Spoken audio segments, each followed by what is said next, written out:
Oh.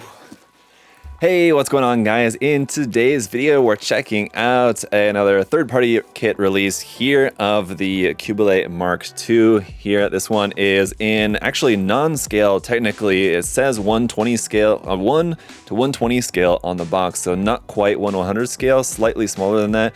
And then that's kind of crossed out. You can see there's a little like Mu Chinese character there, or Japanese, I'm not exactly sure. It's the same character anyway, it just means like nothing or non-scale. So anyway, this is the same Qubeley kit that they came out with before, but now it's in the Mark II color scheme, which I definitely prefer. I really like this color scheme here on the design, and then it also has this really cool like long rifle there as well. So looks awesome. We're gonna check this out here for today's video. Let's go ahead and get into it. So here on the front of the box, really cool art of the Qubeley flying through space there, the Qubeley Mark II, also with that long rifle. And then when we go around here onto the back side, you can see just have the logo there on the ends of the box. There's gonna be some cool line art there. And on the top and bottom, just kind of a closer up cropped version of what's on the front of the box there. So anyway, normally we would open this up and you would be greeted with this really cool insert on top of a bunch of runners. I'm having to re-record this part of the video, so the kit's already built. I will show you the runners here in just a moment. I do have that bit of video, but here is what is on top of the runners here. Just this really cool insert line art there of the kind of bust of the Qubeley Mark II. You are going to have a very small sticker sheet here, basically just for the eyes. Got a really nice waterslide decal sheet here where all the decals are in a silver, so you can see how they catch the light really nicely. Some of these look very similar to some of the ones that were included with the master grade Qubeley Mark II, like these text ones and like the Purdue head there, the Elpo Purdue, but then you can see there are some numbers, the larger Qubeley text, some of these lining bits. You can see the Xeon logo, and just to give you a nice close-up look, those do catch the light pretty nicely, so those will look really cool on the kit. We also have this kind of card here with the QR code on the back, and then we've got art of Elpo Purdue here, and as you can see, it's kind of like a holographic card that when you move it up and down, the suit is in full, and then like kind of a ripped, torn version of the suit there on this little bonus card. We got the instruction manual here with the box art once again on the front. On the back side, kind of a different render of that, which looks really cool there. On the front, inside here, we've got the parts list, and then we just go on with the construction. There's the kind of cat there, that's pretty cool. And the manual layout is pretty interesting, how here we have step 1 for the head parts, and it tells you which runners you need here. And you can just see like the instructions, rather than being just like line art, how it usually is, it's all like kind of a 3D illustration here of the construction process. So it definitely looks a little different than maybe what we're used to seeing. That does look pretty cool though, I like that. It gives you a nice kind of a more three-dimensional view of the construction, so that's kind of interesting. Once we're through all the construction here to the final assembly there, and then we've got the rifle here at the end, and on the last page, another really cool illustration there. Line art of the Qubeley Mark II, some text down here in Chinese, and then the decal guide and sort of color guide, I guess, too, just because it's showing you like where the colors are meant to be. Although the colors aren't like laid out for you by name or color code or anything like that, but it is going to be showing you where all the decals are going to be placed around on that. So anyway, all right, let's get into the runners here. We're starting with runner ZZ. This is just the simple base parts here, connection base. So it looks like it's not going to have any articulation, unfortunately, but we'll see how that works in just a minute. But you can see we do have the points on here for the funnels, and then just to kind of skip right to these clear parts here. So this is runner C and this is also runner C. We have 2 of each, but this one basically looks like the effect parts for the beam sabers. You have a straight beam effect part and then like a curved one to show like a kind of slashing effect. And then here we've got a number of different like wiggly beam effects for the funnels, and those can connect to the base, it would seem, and maybe connect into the actual backpack to like show them coming out. And just to show you guys if these are UV reactive, they are quite highly UV reactive there, so they're definitely going to light up really nice if you have a good UV light in your display, so that looks really cool. Up next then, here runner A is going to be a quite large runner with a bunch of the armor pieces here in this nice dark navy color. Same thing for runner B here. We've got 2 B runners with some large like gaps in the runner. I'm not really sure why the runners are quite in this fashion, but I know that with the original version, with like the deluxe version, came with parts to make the mass production type Qubeley, so I'm guessing that maybe that's where some of those parts were on there. Whereas D1 and D2 are going to be here in black for some like frame and joint type parts. There's runner D1, runner D2, we have 2 of for those right there. Runner E is here in this light, kind of slightly pinkish lavender kind of color there. And runners F1 and F2 are in this magenta pink color, quite bright magenta pink. There's runner F1, runner F2. We've got 2 of these right here. Then in just kind of medium gray, some more joint and frame parts. Here's runner G1, runner G2. We have 2 of these. Runner H, we also have 2 of for some more mechanical bits on there. Runners J and J2, looks like mostly weapon parts there in pink and white. Then we also have this J1 runner, which is some parts in black, and this J3 runner, which is obviously the big shoulder parts there in navy. Lastly then, runner O is some more of the frame parts here in a medium gray, obviously for like the backpack. These are probably in the legs. There's the head part right here. So it all looks pretty nice. So let's go ahead and get it put together and check it out. All right guys, so here's the kit all put together. And I do still love the design. I think it came out looking really nice. That said, there was a little bit of trouble that I had like just going through the building process. The kit didn't go together as nice as I would have hoped. It went together fine, and I think it looks really cool, and that's the most important thing at the end of the day. That said, it wasn't the best fit that I've experienced, especially with a lot of the recent releases of different like third-party kits and stuff like this. The quality has gone up a lot in most cases. This one though, well, it's certainly passable, and I would not even say that it's bad. It's definitely just not as nice as some of the other ones that I've built as of late, but let's go ahead and get into it. And first of all, you'll notice that the kit does stand perfectly fine on its own, which I was kind of surprised about. It's not like it's like terribly back heavy, but I mean, you do have, it is going to be like pretty top heavy. You have these very wide shoulder parts there, of course, and the feet are definitely slimmed down. It doesn't have that big bulbous part there at the back. We have like a sleeker design here for the feet, so I was expecting that it might not stand all that well, but it actually does, and the ankles do feel pretty solid. We'll talk some more about the articulation here in just a minute, but we do have our included display stand here, which is going to be very simple. Basically, you have these points here for plugging in the effect parts for the funnels, and the kit's just going to sit right on top. There's no point of articulation with this, unfortunately, so it is going to not really give us a whole lot of options in terms of posing the kit on the base. It's basically just going to hold it up, elevated, and that's going to be kind of about it. So then as for our hand options, here we've got these fully articulated hands. Each finger is on a joint at the base, and then you have a couple of joints in between, giving you basically full articulation of these fingers there, and then the thumb as well. The thumb is attached by a ball joint there at the base, and that also has a couple of points of articulation here. I have noticed, as it just happened just now, the fingers do tend to pop off sometimes as you're moving them around, so the joints aren't the strongest, but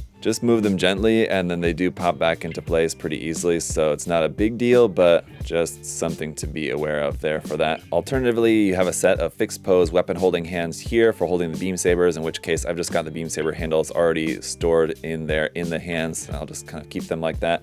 But the beam saber handles are, well, a second set is actually stored here in the forearm, so you can like pull those out and then use it with these hands, but you have a second set, so I'm just gonna keep those together with the hands there like so. Our third set of hands, which you do have for the left and the right side, although you kind of really only need it for the right side, is for holding the rifle here, so I've just already got this attached onto the rifle. And the rifle itself is gonna be pretty long here. It doesn't really have any other kind of function or do anything else. I guess this part here at the back can open up, and I think that's just kind of to make it easier to get into the forearm, get a grip on it or something maybe, but anyway, but that opens up. Other than that, it's just basically going to be pretty straightforward here. It is a cool design with some nice color separation there between the black, white, and pink parts there. And then back on the note of the beam sabers, we have two different types of beam saber effect parts. So you have just straight beam effect parts here, beam saber effect parts, and then we also have our set of slashing beam saber effect parts here like this, and these are just going to fit into the handle as you would expect. Quite a long stem in there, but that should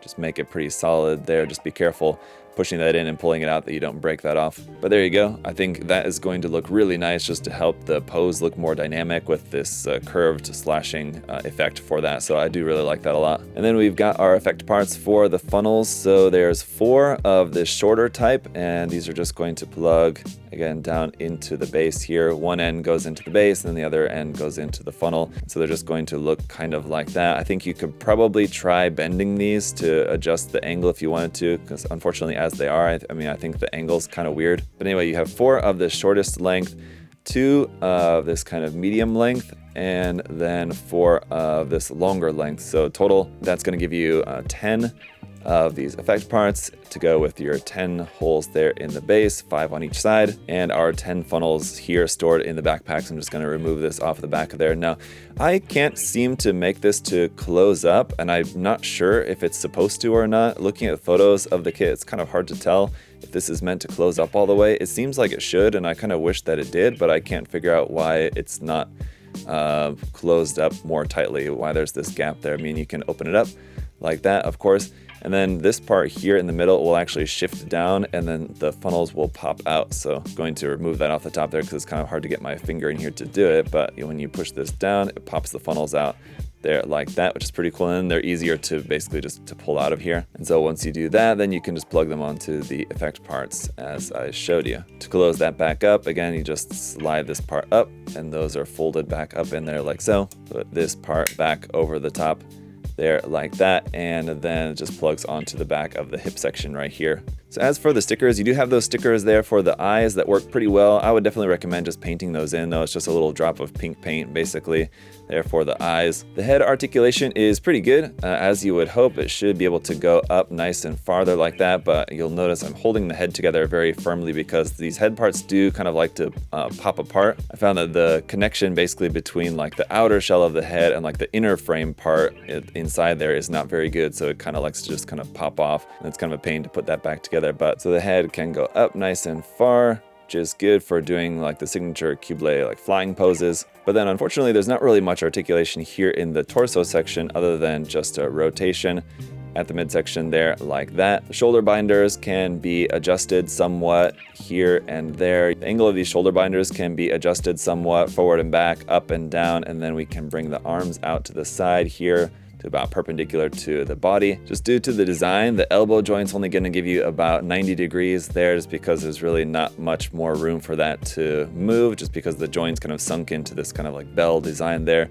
And a big gap there in the forearm, also a big gap here at the front of the leg. And again, I think that's supposed to be like that because it seems like these parts are pushed together all the way, and it's just part of the design that there's this gap there.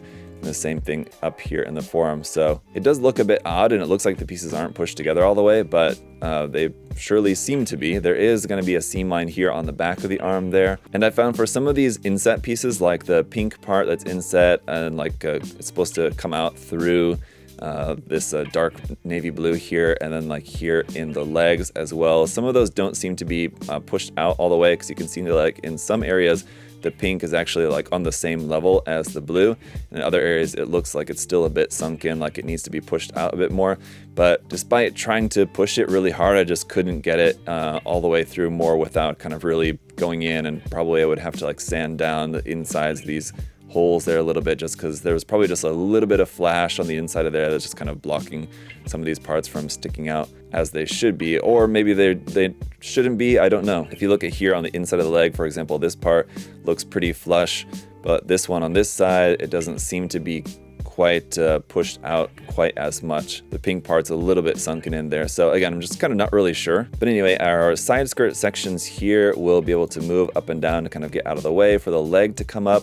And then when we bend the knee, you can see there's a pretty cool mechanism there in the knee. Part will bend like that to bring that pointed knee armor down along with the knee. But again, similar like with the elbow, you're only going to get about a 90-degree bend out of that. That said, I think it does still look pretty good there. And then the ankles, as I mentioned, are pretty nice. You can have a good side-to-side bend here at the ankles, front and back a little bit there, with this part also moving above the ankle. The front half of the foot will bend up and down, and the toe will also bend slightly there as well up underneath the feet.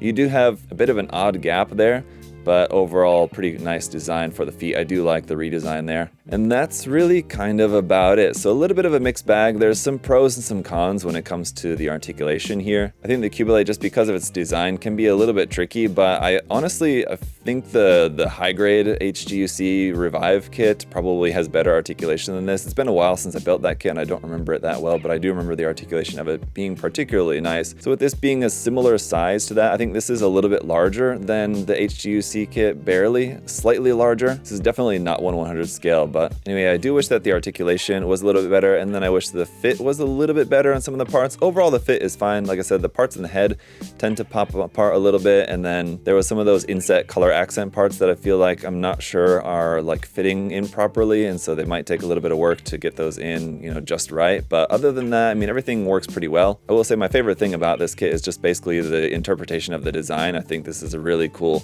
interpretation of the Qubeley's design. Makes it a bit more mechanical, a bit more modern looking compared to like the very sleek, smooth, round surfaces that you have all over like the original Qubeley design. It still maintains that same silhouette by just looking kind of a bit more mechanical. So if that's something that you appreciate, then you'll definitely like the design of this one. The rifle is also a cool addition. I'm not sure that I love the fact that it's white, and I think just being in that same dark navy blue would have been nice just to match the mobile suit. And then I do wish that the effect parts for the funnels were maybe done in like a different material that would have been more flexible or something, so that I think that the effect parts, while they look cool on their own, they just kind of hold the funnels in kind of a weird angle, and it doesn't quite look that convincing. And that's not really helped by the base either, with the base not really having much in the way of articulation there. So there's definitely some pros and cons to consider, but again, ultimately for me, it's just like the main design of the mobile suit itself that drew me to wanting to check out this kit. And for me, that's my favorite part, but let me know what you guys think down in the comment section below. And then if you're wanting to check out this kit for yourself or the original white version, I believe they're both currently in stock here at USA Gundam Store. You can check the link in the video description down below